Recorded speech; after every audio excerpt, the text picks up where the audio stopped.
dalam pemilu jangan dipaksakan, jangan tidak adil, jangan tidak terbuka. Itu tidak sesuai dengan alam demokrasi. Kalau sekarang tidak di bisnisnya, tapi di politiknya bisa terjadi penolakan. Maka terpaksa diadakan pemilihan umum lagi.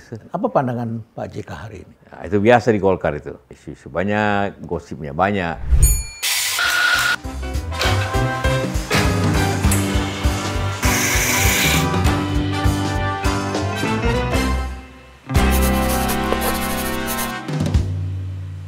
Selamat datang di Cafe Brizi. Terima kasih Anda yang sudah mengunjungi Cafe Brizi. Dan pada episode kali ini saya akan mendatangkan seorang tokoh nasional. Seorang tokoh yang pernah menjadi Wakil Presiden Republik Indonesia sebanyak 2 kali. Beliau juga tokoh Ikatan Sarjana Ekonomi Indonesia sehingga bisa berbicara tentang ekonomi. Beliau menjadi Wakil Presiden bukan sebagai ban serep tetapi memegang peranan utama. Saya kira ini perlu kita pahami ke depan. Nah, Pak JK saya wawancarai di kediamannya di tengah-tengah kesibukan akan berangkat ke luar negeri karena sibuk melakukan kegiatan perdamaian antar bangsa. Sebagai tokoh Palang Merah Indonesia, beliau tentu banyak diminta oleh bangsa-bangsa karena juga punya pengalaman dalam mendamaikan konflik di tanah air. Di Aceh, di Poso, di Ambon, dan karyanya spektakuler. Jadi pada kesempatan ini saya akan menanyakan apa peran Wakil Presiden, kemudian juga apa yang sebaiknya dilakukan pada Pilpres ke depan, siapa yang dia dukung dan mengapa dia mendukung itu. Kemudian mengapa Ganjar belakangan ini datang ke tempatnya pula. Kita akan tanyakan apa yang harus dilakukan oleh pemerintah ketika dunia ekonomi menghadapi hal yang kita sebut sebagai uncertainty. Kita ketahui sekarang bencana El Nino ekornya masih panjang walaupun sudah turun hujan. Kita ketahui juga harga pangan sudah mulai naik, beras, gula dan sebagainya.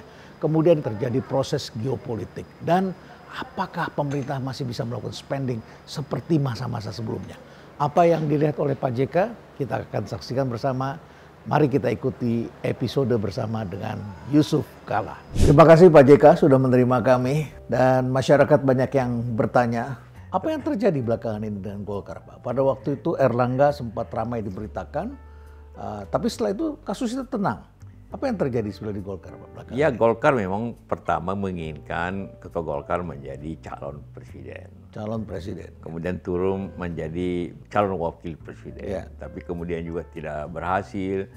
Maka tentu Golkar mencari koalisi gabungan dari partai-partai yang mendukung. Ya, di sini pilihannya ke Prabowo Gibran. Tapi saya sendiri tidak ikut memberikan pandangan di situ karena bagi saya ya Golkar mestinya lebih mandiri dan lebih kuat.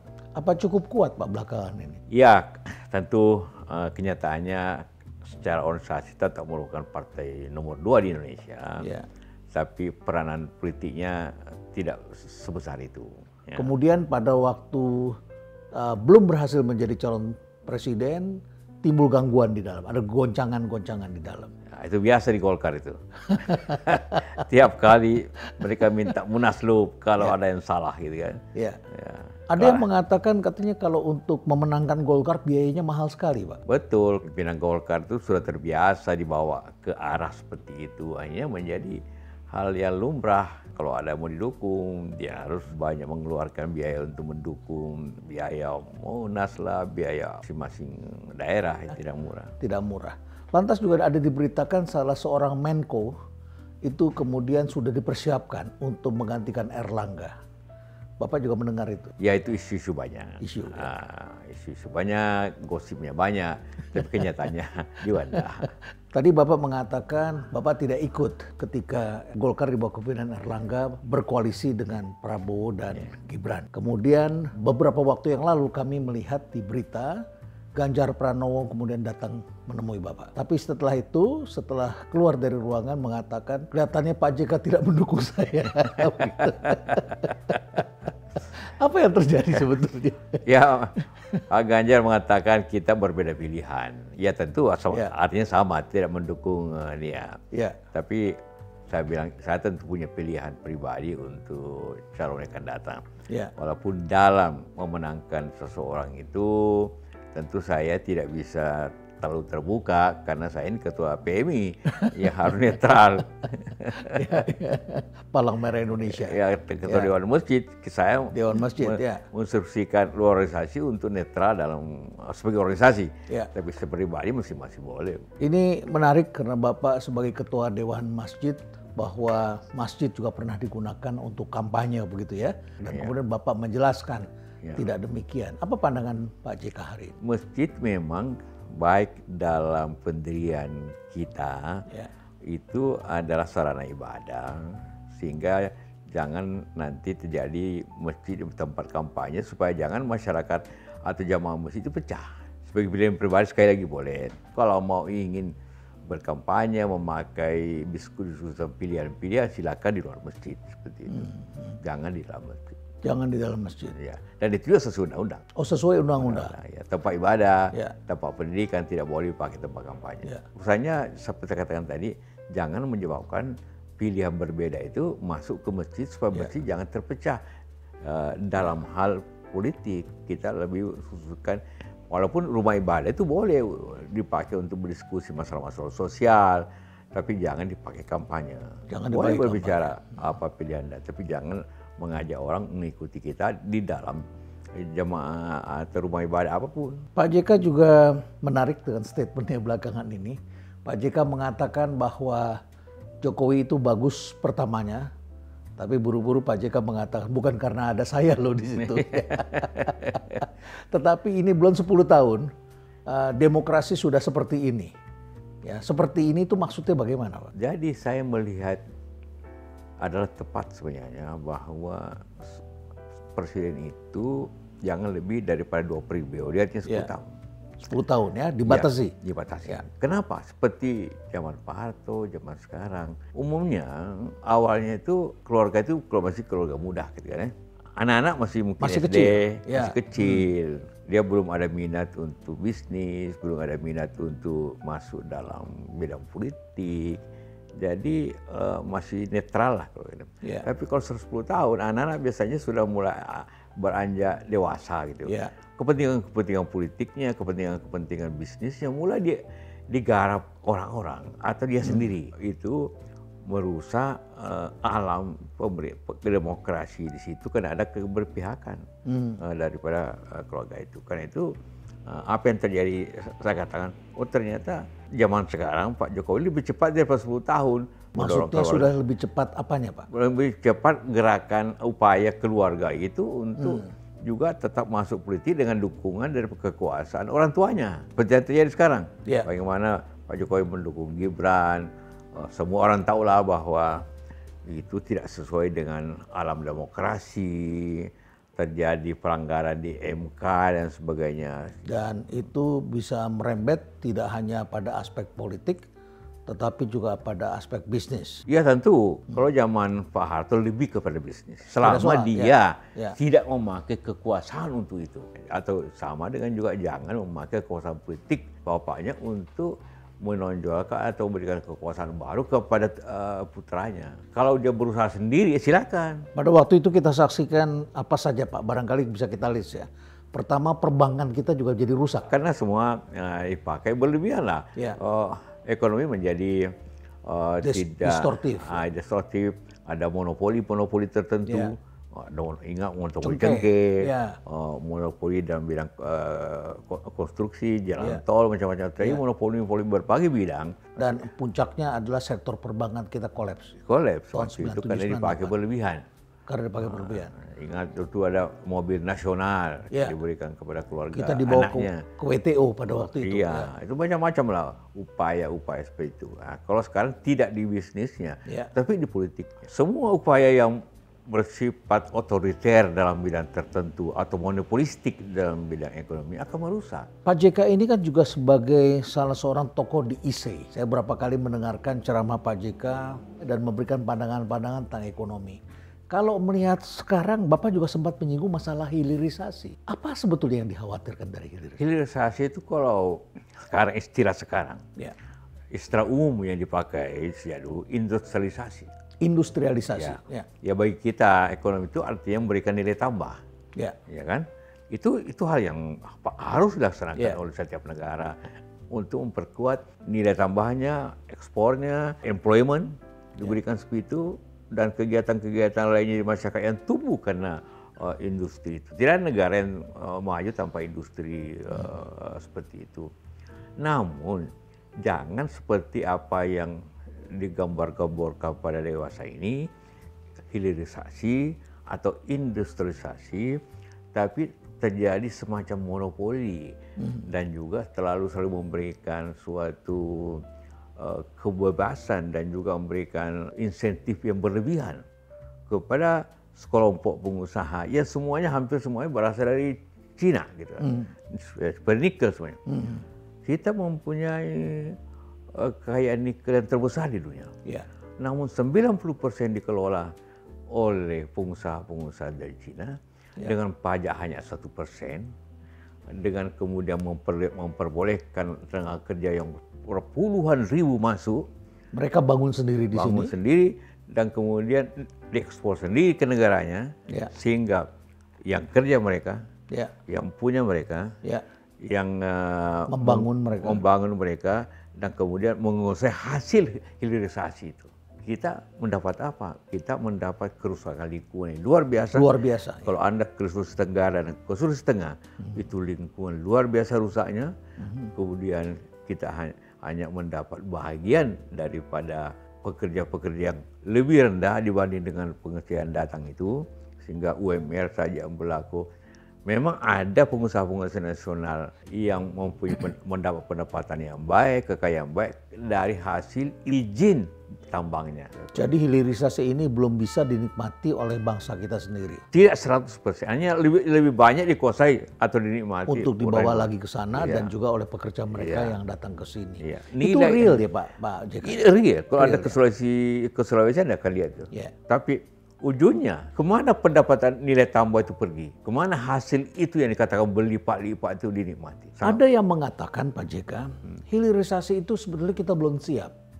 Karena kita belum memiliki engineer yang mumpuni untuk mengerjakan sejumlah hal tertentu. Jadi kita juga harus menyiapkan sejumlah engineer yang mampu, yang mapan. Apakah itu bisa kita jadikan alasan? Itulah kesalahan pokok di benak bangsa ini. Atau pemimpin bangsa selalu tidak percaya ke rakyatnya. Tidak percaya ke engineer-engineernya. Kalau kita diberikan fasilitas yang sama bisa. Dan Bapak mempekerjakan cukup banyak engineer. Sangat banyak. Dan orang dulu tidak percaya bahwa listrik bisa kita kuasai 100%, bisa kita lakukan. Sekarang kita juga membuat smelter yang cukup besar dengan listrik dari air yang green. Itu tidak ada insinyur dari luar, tapi kita bawa belajar. Ketika listrik kita bawa ke Eropa, ke Norway, ke Austria, dan juga ke Indonesia untuk mempelajari. Dan kemudian mereka pintar, mereka melaksanakan, kita laksanakan sendiri. Jadi hal-hal itu, dan kalaupun tidak bisa, kita bayar konsultan, kita kerjasama dengan pengusaha-pengusaha yang mampu, tapi tidak kerjasama seperti sekarang. Ini yang disebut sebagai mencari learning partner. Partner untuk belajar. Nikel yang begitu banyak, dengan mudah, dengan murah, kita tidak bisa kelola. Kita bisa beli teknologi dunia ini bisa dibeli, teknologi apa yang tidak bisa dibeli? Atau seperti Iran yang diberi sanksi ekonomi, tetapi ternyata bisa menghasilkan teknologi-teknologi sendiri. Itu terpaksa. Kita tidak perlu diembargo untuk itu. Justru kita lebih mudah mestinya. Sekarang juga dalam masyarakat timbul perbincangan tentang ancaman campur tangan asing. Bagaimana Pak JK melihat kekuatan geopolitik ini? Karena kita ini adalah negara non-blok dan tidak berpihak pada salah satu, gitu ya. Tapi kemudian kalau kita dekat dengan salah satu, konon kabarnya kita akan dikerjai oleh yang lain. Karena kalau tidak berteman dengan kita, itu berarti Anda berteman dengan lawan kita. Kurang lebih seperti itu. Apa yang Pak JK rasakan saat ini? Ya seperti Pak Renal katakan tadi, memang 10 tahun yang terakhir sebelumnya ini ekonomi Cina memang luar tumbuh. 20 tahun lah. Dan itu dia dapat memberikan menginvestasi banyak negara untuk kebutuhan industri dia. Tapi jangan kita berlebihan memberikan. Politik luar negeri kan bebas aktif. Contohnya jangan terjebak seperti Sri Lanka, banyak negara-negara di Afrika, Pakistan, begitu menyerahkan sumber daya alamnya, meminjam begitu banyak ke Cina, kemudian terkuasai ekonominya oleh Cina itu, sehingga banyak aset-asetnya kemudian diserahkan ke Cina untuk dikelola karena terlalu banyak utang dan terlalu banyak kerjasama. Sekarang ini seakan-akan terjadi ketidakseimbangan. Segala macam minta Cina. Yeah. Banyak yang menghitung, saya sendiri yang menghitung, mengatakan bahwa selama hampir 9 tahun Presiden 11 kali mengunjungi Cina. 11 kali? 11 kali. Berarti ada 1 tahun yang lebih dari 1 kali. Ya. Lempia hanya 3 kali mengunjungi Jepang. Artinya bahwa memang perhatian pemerintah itu beralih. Memang Cina memproduksi banyak produk, membutuhkan banyak, kita tergantung kepada batu bara kita menjualnya ke Cina dan sebagainya. Seperti yang katakan, akibatnya penguasaan dan kita tidak terlena dengan hal-hal yang kemudian dianggap murah dan baik, tapi kita sendiri menjadi konsumen saja.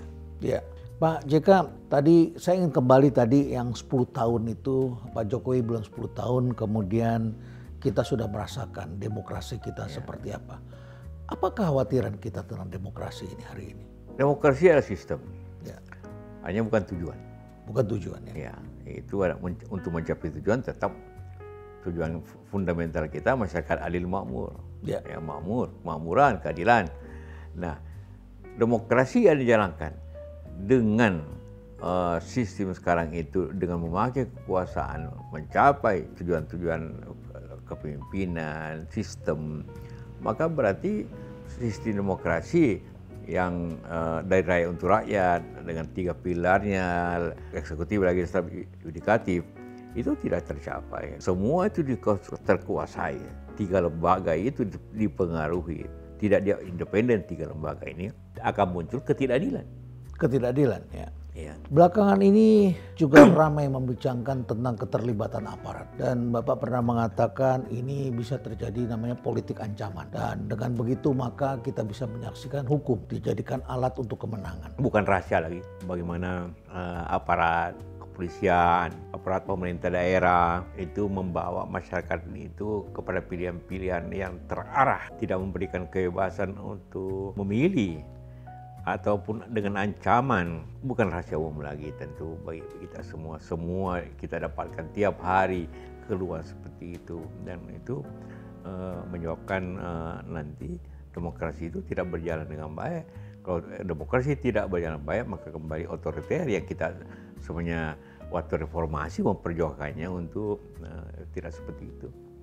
Pak JK, kalau kita juga perhatikan ini ada konsekuensinya dari hal yang tidak demokratis. Apakah juga bisa dikatakan ada ancaman terhadap kehidupan demokrasi ini kalau ini terus berlangsung? Misalnya saja, apakah mungkin hasil pilpres kelak bisa saja ditolak oleh rakyat atau ditolak oleh para kandidat, mereka tidak bisa menerima? Apa resiko terburuk yang bisa kita bayangkan atau kita perlu ingatkan kepada para pelaku ini? Banyak pengalaman negara-negara lain dan juga kita di negara-negara Amerika Selatan. Kemudian kita juga dalam tahun 66, tahun 98 itu puncak daripada ketidakpuasan masyarakat itu karena otoritarian menyebabkan juga kemudian masalah ekonomi. Kalau terjadi monopoli bersamaan dengan politik yang tidak seimbang dan juga katakanlah tekanan-tekanan politik, maka terjadi reaksi masyarakat yang kemudian menjadi, kalau 98 reformasi baru melawan apa yang ada, tahun 66 juga terjadi Orde Lama ke Orde Baru, jadi terjadi penggantian kekuasaan sistem dalam bentuk kita tidak katakan people power, rakyat bertindak bersama-sama untuk mengganti pemerintahan tahun 66 dan 98 karena ketidakpuasan kepada pemerintah yang korup dan kepada sistem yang korup dan tidak adil. Yang tidak adil menyebabkan seperti itu. Ini adalah pemerintahan yang kalau dalam pandangan kami ini adalah pemerintahan yang berprestasi sebetulnya. Ya. Kita banyak melihat hasil-hasil real dalam masyarakat. Tapi belakangan ini semakin banyak meme dalam bentuk sosial media, semakin banyak cibiran. Dan kemudian juga semakin banyak hal-hal yang mulai terungkap. Dan tiba-tiba mantan ketua KPK juga bercerita tentang apa yang dia alami. Walaupun dibantah, tapi ini menjadi perbincangan publik. Ya. Kehadiran putra presiden yang juga bagi banyak orang itu masih ada calon lain yang juga berpengalaman dan punya jam terbang yang lebih baik. Dan kemudian timbul seperti itu. Kami masih ingin tahu, Pak, prediksi Bapak sebagai orang yang sangat berpengalaman. Tentu kita tidak mengharapkan terjadi kerusuhan. Tentu kita tidak mengharapkan terjadi kehancuran seperti tahun 98. Tapi apakah mungkin ada hal misalnya penolakan hasil pemilihan presiden? Ya, tergantung penyelenggaraan cara. Kalau memang terjadi pemilihan umum yang tidak jujur dan tidak adil dan tidak demokratis, bisa terjadi penolakan. Malah pengalaman kita tahun 98, maka terpaksa diadakan pemilihan umum lagi dari 97 ke 99 kan. Dalam 2 tahun ada pemilu lagi untuk memilih presiden yang baru. Dan kemudian mengundang campur tangan asing karena mereka dibutuhkan saat itu. Ya, untuk mengatasi sektor keuangan kita dan juga demokrasi, mereka ikut memantau. Bikin tim macam-macam, bikin. Waktu zaman Pak Habibie ada lebih 69 undang-undang baru yang dibuat dalam waktu 6 bulan untuk mereform apa yang akibat perilaku ini. Itu sudah hampir 30 tahun yang lalu. Apabila penguasa melakukan apa yang salah pada tahun sebelumnya itu, maka bisa terulang lagi. Jadi bagaimana menghindarinya? Ya kembali kepada formasi itu, kembali kepada demokrasi itu. Jangan memaksakan, jangan dalam pemilu jangan dipaksakan, jangan tidak adil, jangan tidak terbuka, jangan tidak rahasia. Hanya itu cara supaya jangan terjadi apa-apa. Jangan hanya karena kepentingan sesaat bagi pemerintahan juga, bagi aparat, menyebabkan masalah jangka panjangnya rusak dan dia juga rusak. Ya. Ada hal juga yang cukup menarik perhatian publik. Pak JK mengatakan pilpres kali ini adalah pilpres yang beberapa tahun terakhir ini adalah pilpres sayang anak. Iya. Bapak sayang anak, kemudian juga ibu sayang anak. Iya. Itu real, Bapak lihat sendiri, Bapak dengar sendiri, dan apakah Pak JK juga pernah mengingatkan mereka? Real. Ya. Contohnya saja, ya kita urut saja. Ya. Ibu Mega sayang anaknya, sehingga Puan dicalonkan. Tetapi Ibu Mega menyadari bahwa dengan cara itu justru tidak baik. Tidak baik. Elektabilitasnya juga tidak mendukung. Tidak mendukung. Ya. Maka dia berhenti itu. Maka dengan berat hati. Padahal Ganjar sudah dihantam dulu sebelumnya ya. Iya. Ya. Itu Ibu Mega. SBY menginginkan tentu AHY sebagai calon yang baik, penerus baik. Kan memenuhi syarat sebagai ketua partai, tapi juga karena pengalaman yang tidak cukup disadari juga bahwa itu sulit, karena itu berhenti. Kemudian Pak Jokowi, kita tahu semua, mendorong putranya walaupun tidak memenuhi ketentuan undang-undang awalnya. Maka dengan segala kekuasaan di tangan, mendorong MK untuk mengambil keputusan-keputusan yang tidak wajar. Perlawanan sekarang terjadi. Memang sayangnya, tapi ada Ibu Mega dengan SBY sadar akan hal itu, maka tidak dilanjutkannya. Tapi ini dipaksakan untuk terus terjadi, yang dari sisi pandangan masyarakat itu keliru, karena dengan cara itu terbukti ketua MK-nya sendiri sudah dianggap salah, tapi tetap berjalan terus. Maka akibatnya juga ini bisa terjadi perlawanan, sudah terjadi, walaupun perlawannya dalam bentuk tetap dengan pandangan-pandangan demokratis caranya. Pak JK pernah mengingatkan mereka? Iya tentu, karena saya sudah di luar pemerintahan, tapi saya jarakkan kepada teman, Pak, ini bagaimana baiknya seperti kita bertahap lah, jangan langsung. Ya. Tapi kalau misalnya menjadi menteri misalnya. Ya itu itulah. Saya jelaskan hal itu ke Pak SBY contohnya, bahwa mari kita bertahap seperti kita. Tapi kalau Pak Jokowi ya sudah hampir setahun itu saya tidak pernah ketemu dalam artian berbicara langsung, karena Pak Jokowi sendiri tidak menerima hal itu. Pada saat nama Gibran disebutkan, kemudian Pak JK juga sempat mengingatkan bahwa Wapres itu bukan sekedar ban serep. Mengapa Bapak perlu mengingatkan itu? Ya, pertama Wapres itu atau ban serep itu harus sama kualitasnya dengan bank yang dipakai. Jangan dianggap ban serep itu hanya asal-asalan saja.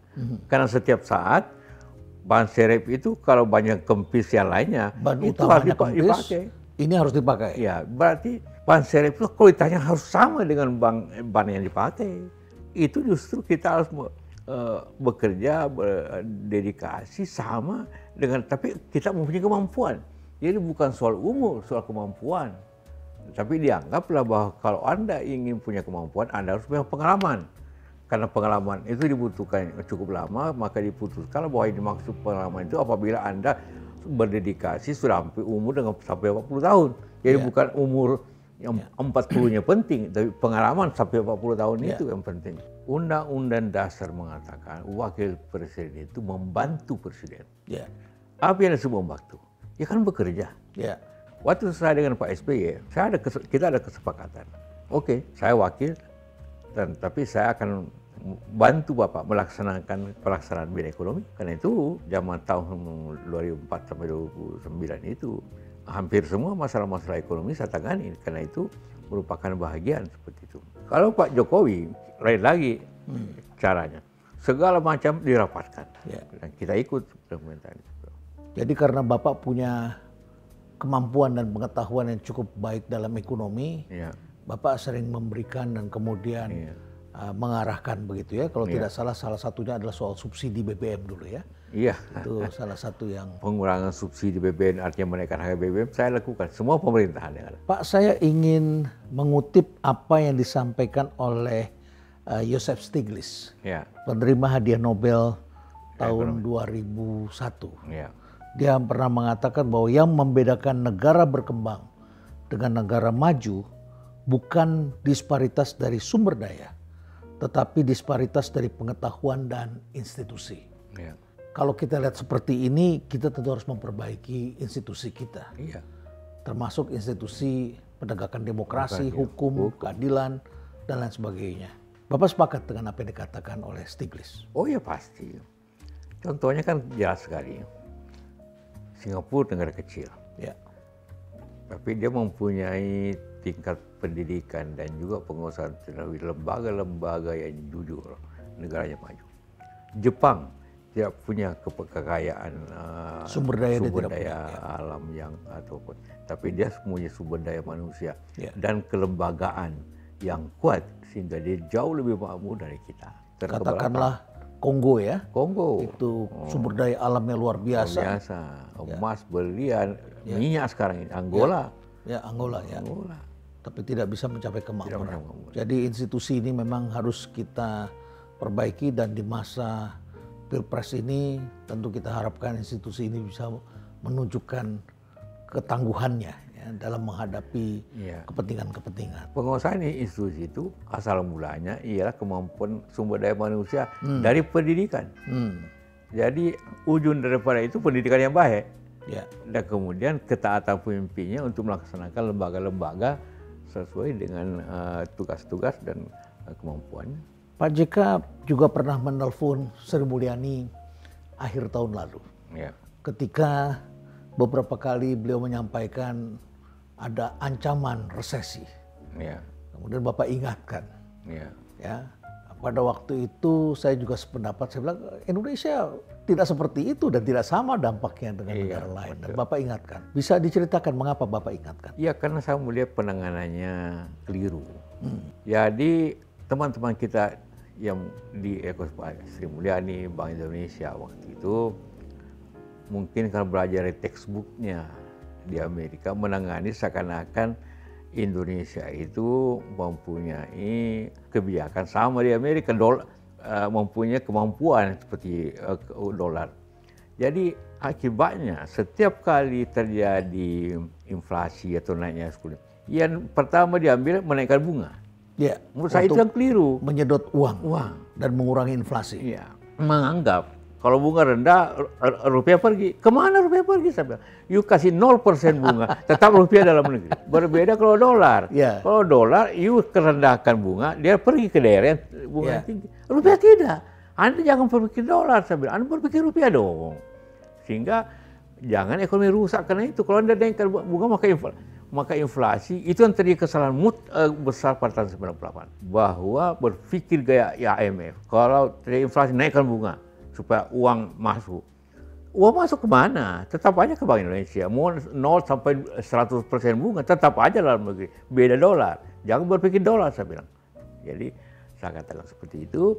Jadi, makin Anda naikkan, makin rusak ekonomi. Karena itulah, waktu setelah saya berikan peringatan seperti itu, teori seperti itu, ya, maka Pak Peri, Gubernur Bank Indonesia, setuju dengan pandangan saya. Karena itu diturunkan bunga.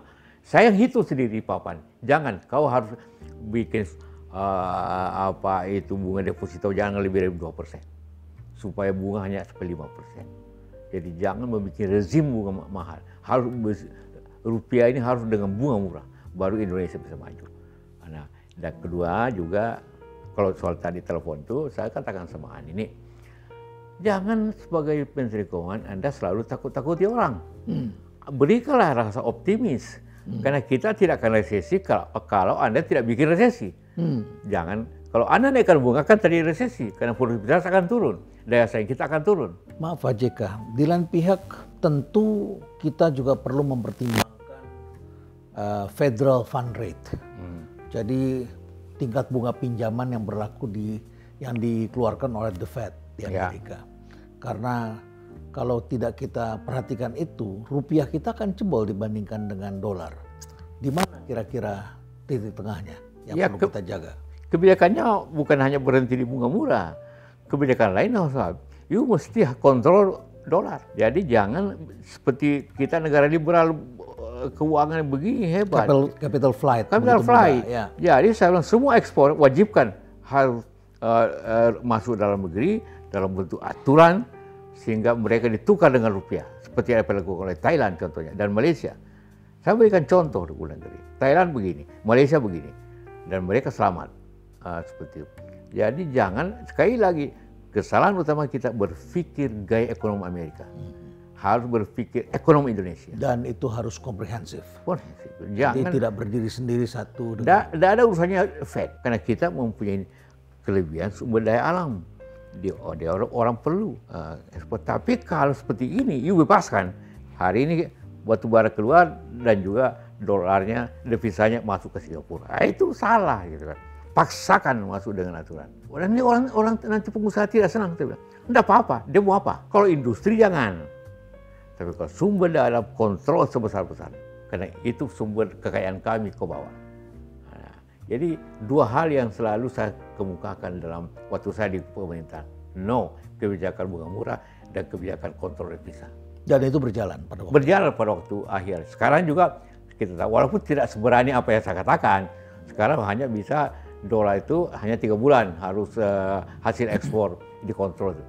Naik 6 bulan. Saya waktu itu bilang, enggak, setahun. You kontrol. Kasih dia, kalau dia butuh, kasih rupiahnya. Jangan kasih dolar. Sehingga kita lawan the Fed. Ya. Pak JK, Indonesia tidak bisa sendirian dalam menghadapi situasi ekonomi global. Ya. Kalau tahun lalu kita tidak begitu khawatir, tapi tahun ini sudah dikeluarkan beberapa peringatan bahwa dunia itu memang tengah melambat. Pertumbuhan ekonomi dunia semakin melambat. Pada waktu awal pandemi selesai, kita melihat ada permintaan yang cukup besar, tapi supply-nya tidak banyak. Sehingga kemudian harga batu bara, sawit, dan sebagainya itu naik dan menguntungkan kita. Ya. Karena harga-harga komoditi itu kemudian naik. Ya. Tapi ternyata tidak berlangsung lama. Ya. Biasanya orang mengharapkannya bisa 2 tahun begitu ya. Harga batu bara dari tadinya $423 per ton, sekarang sudah tinggal $120-an per ton begitu ya. Ya.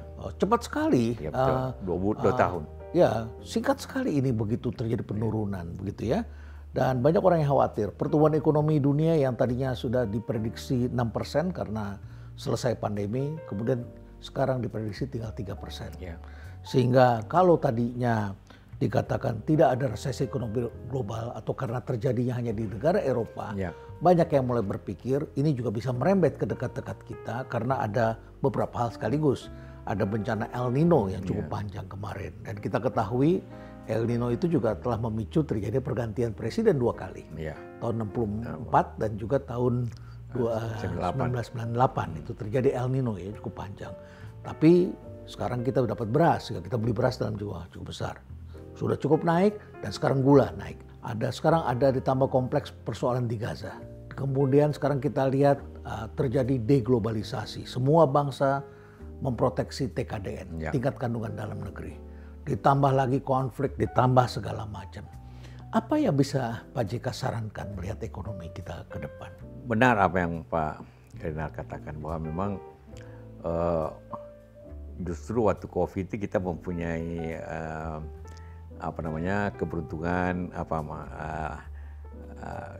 karena batu bara dan mineral lainnya naik, itu windfall-nya.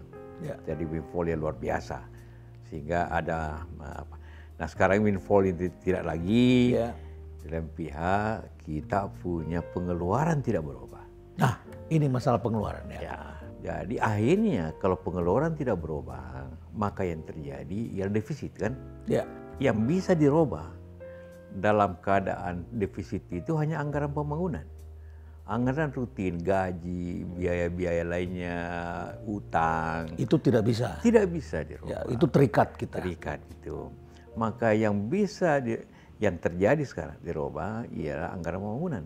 Akibatnya adalah kalau 5 tahun lalu anggaran pembangunan itu 450 triliun, itu sekarang sisa 315. Nah akibatnya ialah itu kalau dikurangi lagi inflasi, maka nilai sekarang ini paling tinggi sama dengan 250 triliun. Maka tinggal setengah anggaran pembangunan 5 tahun lalu nilainya dengan sekarang. Maka akan terjadi penurunan kegiatan ekonomi di bidang pembangunan ini. Maka akan terjadi juga efeknya bergulir kepada kegiatan lainnya. Kalau jalan dikurangi, maka penjualan semen, penjualan aspal atau lainnya menurun kan. Kegiatan ekonomi terganggu. Kegiatan terganggu, orang tidak bekerja. Maka itu akan terjadi penurunan seperti itu. Dan juga karena El Nino seperti dikatakan, maka harga beras naik. Karena walaupun kita ada uang juga tidak ada yang bisa tempat kita mengekspornya, negara yang mengekspornya, mereka juga mempertahankan. India mempertahankan. Malaysia, China juga pernah, Thailand, Vietnam untuk konsumsi dalam negerinya juga. Maka kita mengalami kenaikan tadi, gula sudah 18.000 contohnya, dibanding seperti itu. Beras juga akan naik. Maka akan terjadi 2 hal di sini, seperti pendapatan menurun, walaupun Sri Mulyani masih menganggap pendapatan pajak akan naik, tapi kalau kita lihat kegiatan ekonomi menurun, kita lihat pasar-pasar tidak seramai dulu, Tanah Abang turun, itu kan berarti selalu menyalahkan e-commerce, padahal yang terjadi adalah daya beli yang turun. Padahal kita sudah berkomitmen membangun ekonomi digital dan ketika Tanah Abang sepi kita bingung. Karena itu daya belinya yang belum pasti. Daya beli di masyarakat bawah terasa sekali. Saya penjual mobil, terasa sekali dari. Mulai kapan itu terasa, Pak? Mulai awal tahun. Awal tahun. Turun kira-kira 30-40% dalam mobil seperti itu, dan itu terjadi. Itu juga saya tanya lah, begitu ya tekstil, begitu apa macam terjadi penurunan ini. Nah ini akibatnya selalu dikatakan yang menjaga ekonomi lah konsumsi. Tapi tidak ada konsumsi tanpa pendapatan kan? Nah, kalau tidak ada tidak ada pendapatan konsumsi, itu artinya BLT. BLT itu artinya pengeluaran lagi. Kalau ada pengeluaran lagi, defisit lagi bertambah. Defisit lagi, defisit bertambah. Maka kalau tahun-tahun lalu bayar utang cicilan dan bunga itu hanya kira-kira 1.000 triliun, maka itu bisa naik 1.200 triliun tahun-tahun depan ini. Jadi tahun depan ini saya bilang siapa pemimpinnya akan menghadapi masalah ekonomi yang besar. Jangan berpikir semua janji, saya bilang. Jangan berpikir janjikan macam-macam, duit dari mana? Nah, sedangkan undang-undang kita membatasi 3%, terkecuali pada waktu COVID istimewa DPR membutuhkan bisa lebih 3% defisit. Untuk defisit.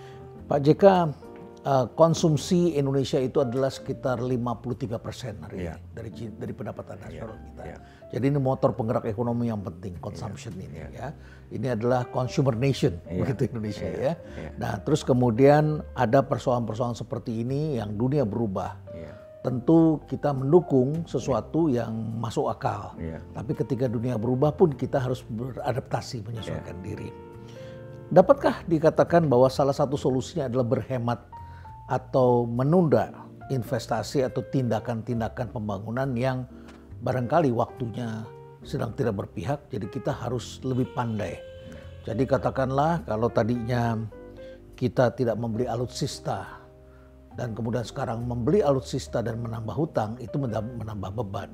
Jadi kita juga harus pandai-pandai untuk menatanya. Demikian pula dengan IKN. Kalau kita rencanakan nilainya sebesar ini, barangkali ke depan bisa kita teruskan, tapi tidak sebesar ini. Menjadi lebih kecil. Apakah seperti itu yang Bapak maksud untuk mencegah terjadinya hal-hal yang berdampak buruk? Iya, artinya ekonomi kita digerakkan oleh konsumsi atau demand side kan. Demand side, demand betul. Side. Dan kita tidak bisa mencapai supply side, demand side. Karena itulah maka untuk mengatasi demandnya diturunkan kan.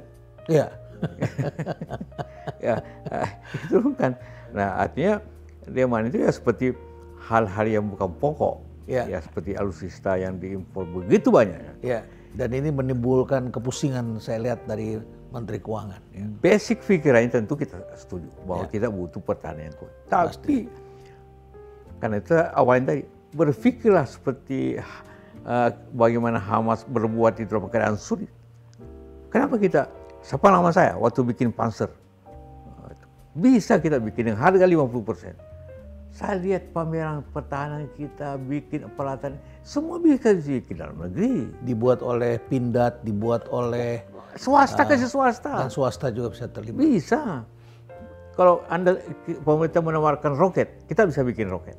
Apa susahnya? Itu hanya menggabungkan ilmu teknologi, fisik dan sebagainya. Dan banyak yang bisa. Kita bisa datangkan konsultan-konsultan seperti itu. Pertahanan yang baik, ialah perdamaian. Mari kita menjalin kebijakan perdamaian kita, kebijakan luar negeri kepada situasi yang damai. Tapi bukankah belanja alutsista juga merupakan bagian dari strategi geopolitik, Pak? Benar. Apalagi ini menjelang Pilpres, tentu ada yang membutuhkan dukungan. Coba kita realistis. Kita mau perang dengan siapa dalam waktu 25 tahun yang akan datang? Singapura kah? Malaysia kah? Australia kah? China kah? Kecil kemungkinan. Kecil kemungkinan. Buat apa kita takut benar? Bahwa kita harus siap, iya. Tapi kita, pengalaman saya tidak ngomong, saya berperintahkan dan saya lakukan sendiri di kantor saya. Cara membuat alutsista. Yang dibanggakan diwasi kemana-mana. Panzer, itu mudah sekali. Hanya saya butuh 6 bulan untuk memerintah mereka. Setahun dia sudah produksi yang baik. Semua bisa, meriam bisa kita buat. Dan ini memerlukan possibility thinking, kemampuan berpikir possible. Kemampuan, percaya kepada engineer, kepercayaan Anda semua. Jangan hanya, karena ya maklum, kalau dalam negeri komisinya kurang. Tapi kalau impor, dengan cara mengatakan bahwa ini rahasia. Jadi, karena rahasia harganya 300% dinaikkan, tidak ada yang tahu. Padahal apa sih rahasianya? Apapun you pun beli senjata satu, orang luar negeri tahu juga. Dan itu masalah institusi perlu kita perkuat supaya tetap transparan. Iya, transparan. Jangan kita berpikir karena pertahanan maka ini rahasia, padahal di dalamnya ada persoalan-persoalan lain. Betul. Terakhir Pak JK, Bapak mendukung salah satu paslon karena di situ ada murid Bapak. Kami melihat bahwa kuat begitu ya hubungan, tapi Bapak tidak masuk dalam tim ses. Dan kami mendengar Bapak melakukan itu adalah untuk menjaga keutuhan.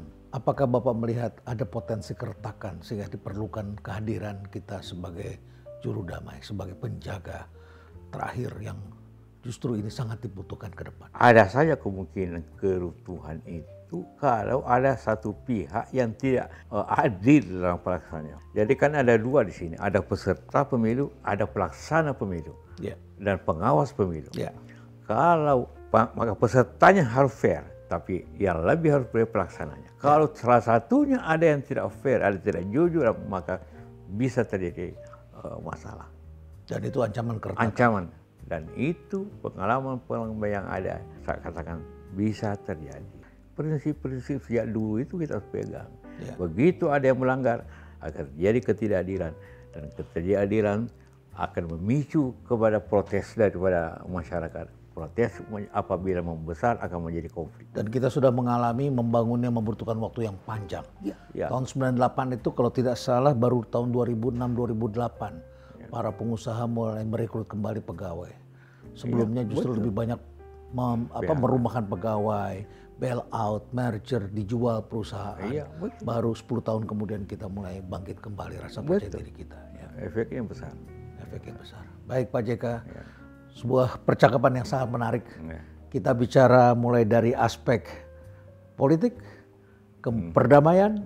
Karena Bapak ini dikenal sebagai tokoh perdamaian dan saya mengikuti betul karena Pak JK ini juga adalah orang yang melakukan perubahan. Salah satunya adalah mengalihkan dari minyak tanah menjadi bahan bakar gas. Yang sangat fenomenal ketika baru mulai banyak ledakan-ledakan. Tapi hari ini kita menyaksikan bangsa kita tidak lagi mengkonsumsi minyak tanah yang dulu dianggap terbelakang dan bahkan subsidi sangat besar. Tapi kita menyaksikan kehidupan menjadi lebih baik. Kemudian kita sudah bicara tentang ekonomi dan tentu saja juga ancaman keretakan yang perlu kita cegah mulai dari sekarang. Terima kasih banyak Pak JK. Kami harapkan Bapak selalu sehat. Salam kami untuk Ibu dan kita jaga terus persatuan di negara kita. Terima kasih Pak JK. Terima kasih sama-sama. Dan stay relevant.